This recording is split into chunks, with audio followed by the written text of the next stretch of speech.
कक्षा 10 का विज्ञान जो पाठ कार्बन एवं उसके यौगिक पाठ 4 है। इस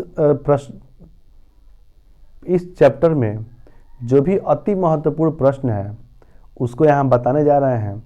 अगर आप इसका आंसर लिखे हैं, इसका उत्तर लिखे हैं तो आप इसको याद कर लीजिए। अगर नहीं लिखे हैं तो यहाँ पे इसका आंसर हम देंगे, आप लोग उसको वीडियो को पॉज करके लिख कर याद कर लीजिएगा। बहुत ही महत्वपूर्ण प्रश्न है जो परीक्षा 2023 में आने वाला है या इससे पहले भी ये पूछता रहा है। और पाठ 1, 2, 3 हमारे इस चैनल पे विज्ञान का वीडियो अपलोड है, आप लोग उसको भी जाकर देख सकते हैं और पाठ 1, 2, 3 का अच्छे से तैयारी कर सकते हैं।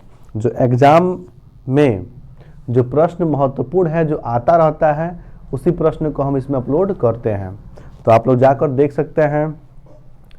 पाठ 4 कार्बन एवं उसके यौगिक, इसमें जो बहुत ही महत्वपूर्ण प्रश्न जो बहुविकल्पीय के तौर पे आता है उसको देखते हैं। प्रश्न लिखा है कि प्रयोगशाला में सर्वप्रथम किस कार्बनिक यौगिक का सर्वप्रथम निर्माण हुआ था। ये भी बहुत महत्वपूर्ण प्रश्न है, अक्सर ये आता रहता है कि प्रयोगशाला में सबसे पहले किस कार्बनिक यौगिक का जो है निर्माण हुआ था। इसका ऑप्शन दिया है पहला यूरिया, दूसरा दिया है सोडियम क्लोराइड, तीसरा दिया है शर्करा और चौथा दिया है ग्लूकोज। तो इसमें से जो यूरिया है इसका जो है सर्वप्रथम प्रयोगशाला में निर्माण हुआ था, इसलिए इसका उत्तर हो जाएगा यूरिया। अगला प्रश्न लिखा है एल्केनो का सामान्य सूत्र है। एल्केन का मतलब सामान्य सूत्र क्या है। पहला ऑप्शन दिया है इसमें CnH2n+2, दूसरा दिया है CnH2n, तीसरा दिया है CnH2n-2 और चौथा दिया है C2H4।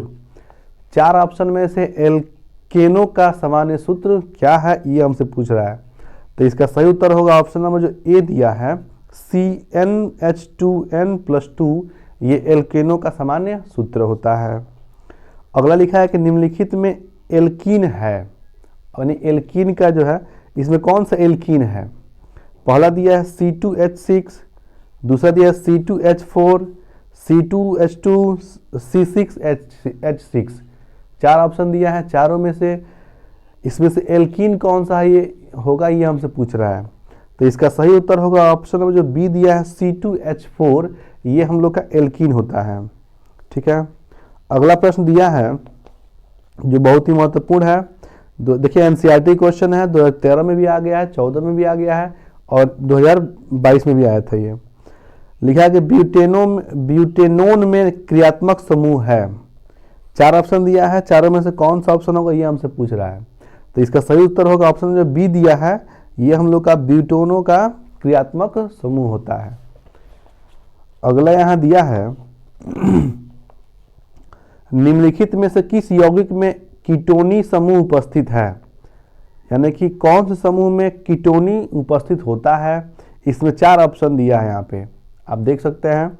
चारों में से जो ऑप्शन नंबर डी लिखा है CH3 और C फिर ऊपर डबल बॉन्ड बनाया गया, फिर 0 है, फिर CH3 है, ये इसका जो है कीटोनों का समूह होता है। तो इसका सही आंसर हो जाएगा ऑप्शन नंबर डी। अगला लिखा है कि एसिटिक अम्ल का IUPAC नाम है। ये देखिए 2014, 16, 17 और 20 में प्रश्न आ चुका है। तो ये कह रहा है कि एसिटिक अम्ल का IUPAC नाम क्या होता है। ऑप्शन दिया इसमें पहला एसिटिक अम्ल, बी दिया एथ्रोनोइक अम्ल, सी दिया है मेथनोइक अम्ल और डी दिया है प्रोपेनोइक अम्ल। तो इसका सही उत्तर होगा एथनोइक अम्ल, जो बी दिया है, ये एसिटिक का अम्ल का IUPAC नाम होता है। आगे यहाँ कह रहा है कि एसीटोन CH3COCH3 का IUPAC नाम है। इसका IUPAC नाम क्या होगा। ऑप्शन दिया है ब्यूटेनोन, प्रोपेनोन, ब्यूटेनॉल, प्रोपेनॉल। चारों में से जो बी दिया है प्रोपेनॉन, ये इसका जो है एसीटोनोन का जो है IUPAC नाम होता है। अगला प्रश्न लिखा है खाना बनाते समय यदि बर्तन की तली बाहर से काली हो रही है तो इसका मतलब है कि पहला कह रहा है कि भोजन पूरी तरह नहीं पका है, दूसरा कह रहा है कि ईंधन पूरी तरह से नहीं जल रहा है, तीसरा कह रहा है ईंधन आर्द्र है, चौथा कह रहा है ईंधन पूरी तरह से जल रहा है। जब भी हम लोग खाना पकाते हैं और बर्तन नीचे से काली हो जाती है या हो रही है, तो इसका मतलब होता है जो बी दिया है ईंधन पूरी तरह से नहीं जल रहा है, मतलब उसमें जो है ईंधन जो है पूरी तरह से नहीं जल रहा है, इसलिए नीचे जो है बर्तन के नीचे काली जो है हो जाती है, इसलिए कह रहा है ये। तो इसका उत्तर हो जाएगा ऑप्शन नंबर बी। अगला लिखा है कि एसिटिक अम्ल में कितने अम्लीय विस्थापनीय H परमाणु है। पहला दिया है 1, दूसरा दिया है 2, तीसरा दिया है 3, चौथा दिया है 4। चारों में से H का परमाणु कितना होता है ये पूछ रहा है। तो इसका ऑप्शन नंबर जो ए दिया है 1, ये इसका परमाणु इसमें होता है। अगला प्रश्न कह रहा है कि प्रोपेन का रासायनिक सूत्र है। पहला कह रहा है CH4, दूसरा है C3H8, तीसरा दिया है C4H10, चौथा दिया है C2H6। तो प्रोपेन का रासायनिक जो सूत्र होता है C3H8 यानी ऑप्शन नंबर बी, ये हम लोग का रासायनिक सूत्र होता है प्रोपेन का। अब आगे हम लोग जो है बहुविकल्पीय प्रश्न यहाँ तक हो गया। अब बहुविकल्पीय आपको 1 नंबर के लिए आएगा। अब बताएं जरा आपको हम लघुत्तरीय प्रश्न, ये आपको 4 नंबर के लिए प्रश्न आएगा एग्जाम में लिखने के लिए। तो इसको हम लोग प्रश्न को देखते हैं, जो बहुत ही महत्वपूर्ण प्रश्न है उसी को यहाँ पे हम बता रहे हैं। पहला प्रश्न इसमें है समजातीय श्रेणी क्या है, उदाहरण के साथ समझाइए, या समजातीय श्रेणी पर संक्षिप्त टिप्पणी लिखिए, या समजातीय श्रेणी एवं उसके उपयोग पर संक्षिप्त टिप्पणी लिखिए। देखिए प्रश्न को 3 तरीके से पूछ रहा है। देखिए अक्सर ये NCERT 13, 14, 15, 16, 17, 18, 19, फिर 19, 20, 22, 20, ये जो है ये प्रश्न अक्सर जो पूछता रहता है कि समजातीय श्रेणी क्या है। जब भी प्रश्न में समजातीय श्रेणी के बारे में चर्चा करता है या लिखने के लिए कहता है, तो इसका उत्तर यही लिख देंगे जो यहाँ पे लिखा गया है। तो आप वीडियो को पॉज करके और इसका आंसर जो लिख कर आप याद कर सकते हैं। अगला प्रश्न इसमें है, आप जो वीडियो को पॉज करके और इसका उत्तर लिख कर याद कर लीजिएगा। अगला प्रश्न है एल्केन, एल्कीन तथा एल्काइन से आप क्या समझते हैं, उदाहरण देकर समझाइए। ये प्रश्न 2018 में आया था। फिर इसी प्रश्न को ऐसे पूछ सकता है कि संतृप्त तथा असंतृप्त हाइड्रोकार्बन में क्या अंतर है, उदाहरण द्वारा स्पष्ट कीजिए। ये 2013 में, 15, 18, 22 में प्रश्न आ चुका है। असंतृप्त हाइड्रोकार्बन पर संक्षिप्त टिप्पणी लिखिए, 2013 में आया था ये। संतृप्त तथा असंतृप्त हाइड्रोकार्बनों से आप क्या समझते हैं, उदाहरणों द्वारा स्पष्ट कीजिए, 2018 और 2020 में प्रश्न पूछा है। हाइड्रोकार्बनों का वर्गीकरण पर संक्षिप्त टिप्पणियां लिखिए, ये 2019 में प्रश्न पूछा है। संतृप्त तथा असंतृप्त कार्बनिक यौगिक पर टिप्पणी लिखिए, ये 2020 में और 22 में, यानी कि लगातार ये प्रश्न आ चुका है। तो आपको प्रश्न में संतृप्त या असंतृप्त हो, हाइड्रोकार्बन हो या एल्केन या एल्कीन हो, तो इसका उत्तर हम लोग यही लिख लेंगे। देखिए यहाँ पे पहले हेडिंग लिखेंगे, यहाँ पे इसके उत्तर में यहाँ लिखा गया है संतृप्त हाइड्रोकार्बन, इसके बारे में यहाँ लिखा गया है, आप लिख सकते हैं। दूसरा यहाँ पे असंतृप्त हाइड्रोकार्बन लिखा है, इसको भी आप लिख सकते हैं हेडिंग के लिखकर। फिर इसमें नीचे जो है अब हमसे पूछ रहा है एल्कीन के बारे में, तो एल्कीन का हेडिंग लिखकर लिखेंगे उसके एल्कीन के बारे में। और फिर एल्काइन के बारे में पूछा है तो एल्काइन का हेडिंग लिखकर एल्काइन के बारे में लिखेंगे। मतलब सबका अलग अलग हेडिंग लिख कर तब उसके बारे में लिखेंगे। यहाँ दिया गया है, आप वीडियो को पॉज करके आप लिख सकते हैं और इसको आप अच्छे से याद कर सकते हैं। आगे हम लोग देखते हैं अगला जो है पार्ट 4 से जो महत्वपूर्ण प्रश्न है, जो अक्सर एग्जाम में आता रहता है, फिर आने वाला है, उसको देखते हैं। फिर यहाँ पे हम लोग का कुछ लिखा है कि निम्नलिखित यौगिकों के IUPAC नाम लिखिए। कुछ यहाँ पे यौगिक का नाम दिया गया है, इसका यौगिक दिया गया है, इसका IUPAC नाम हमको लिखना है। जैसे पहला दिया CH3COOH दिया है, फिर जो दूसरा HCHO दिया है, ऐसे ही जो 8 जो दिया गया है, अक्सर ये देखिए 2013-16 से लेकर हर साल ये पूछता रहता है। तो इसका IUPAC नाम क्या होगा, इसका उत्तर यहाँ है, आप लोग देखकर लिखकर याद कर सकते हैं। आगे हम लोग देखते हैं ये प्रश्न इम्पोर्टेंट है, ये भी अक्सर आता रहता है। प्रश्न है कि दहन पर संक्षिप्त टिप्पणी लिखिए।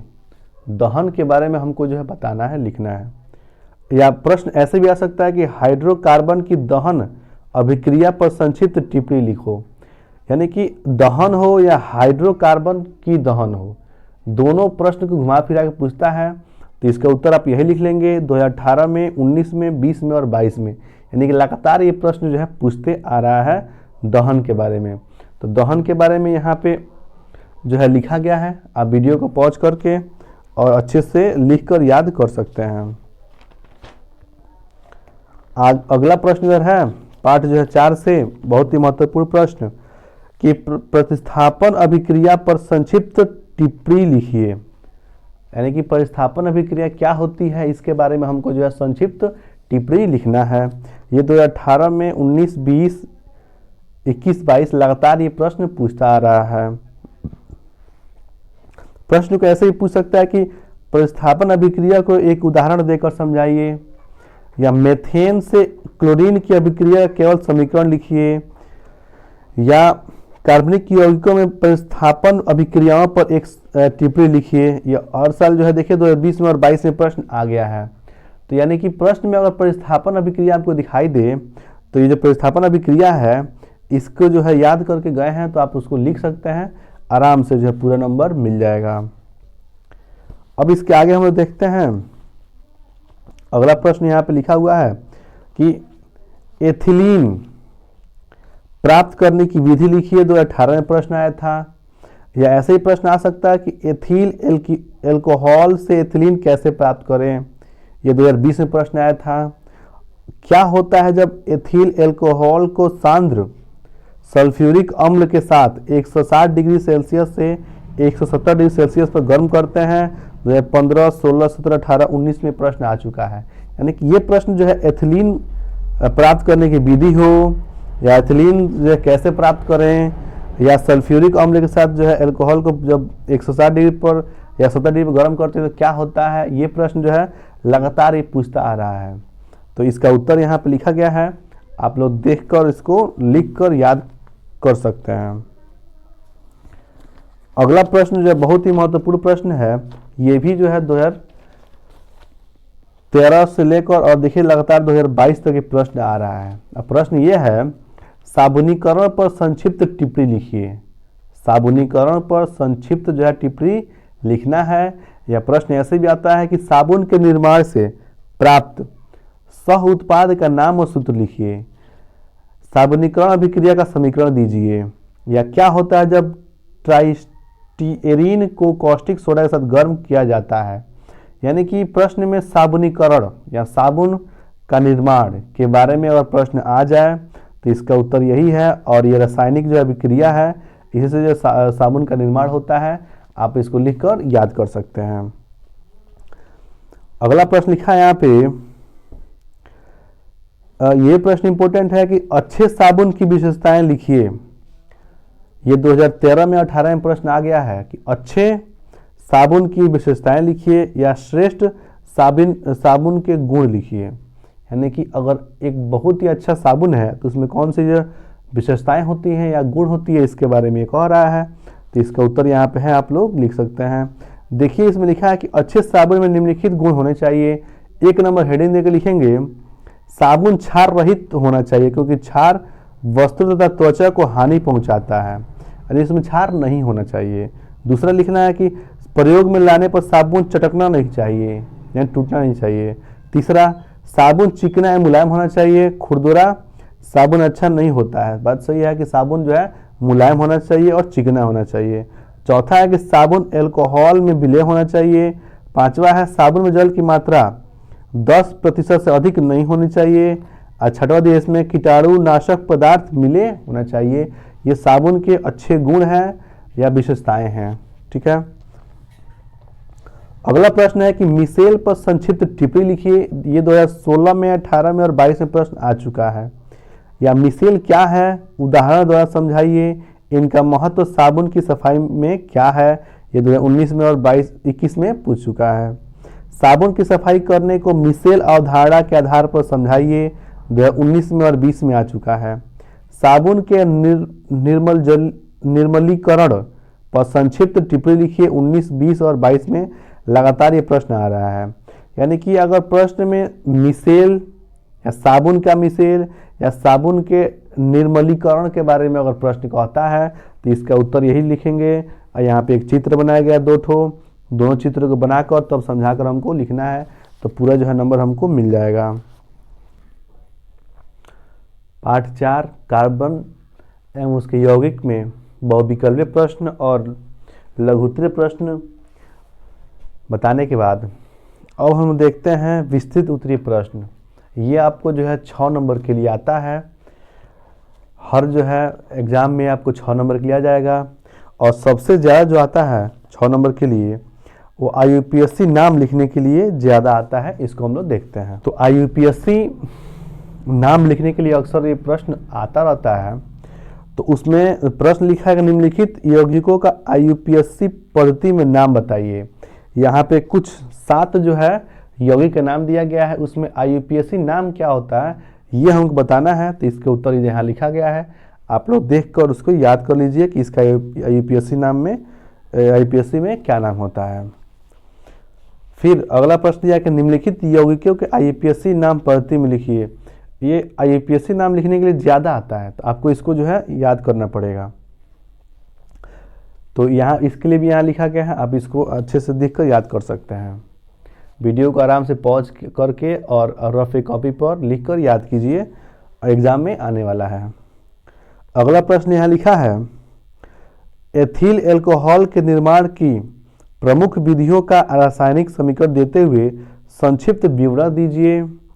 इसकी हैलोजन अम्ल सांद्र सल्फ्यूरिक अम्ल के साथ 170 डिग्री ताप पर क्या अभिक्रिया होती है। 2014, 15, 16, 18 में प्रश्न आ चुका है। यह प्रश्न को ऐसे ही पूछता है कि एथिल एल्कोहल के 2 रासायनिक गुणों को लिखिए। ये आपको 2015 और 20 में प्रश्न आ गया है।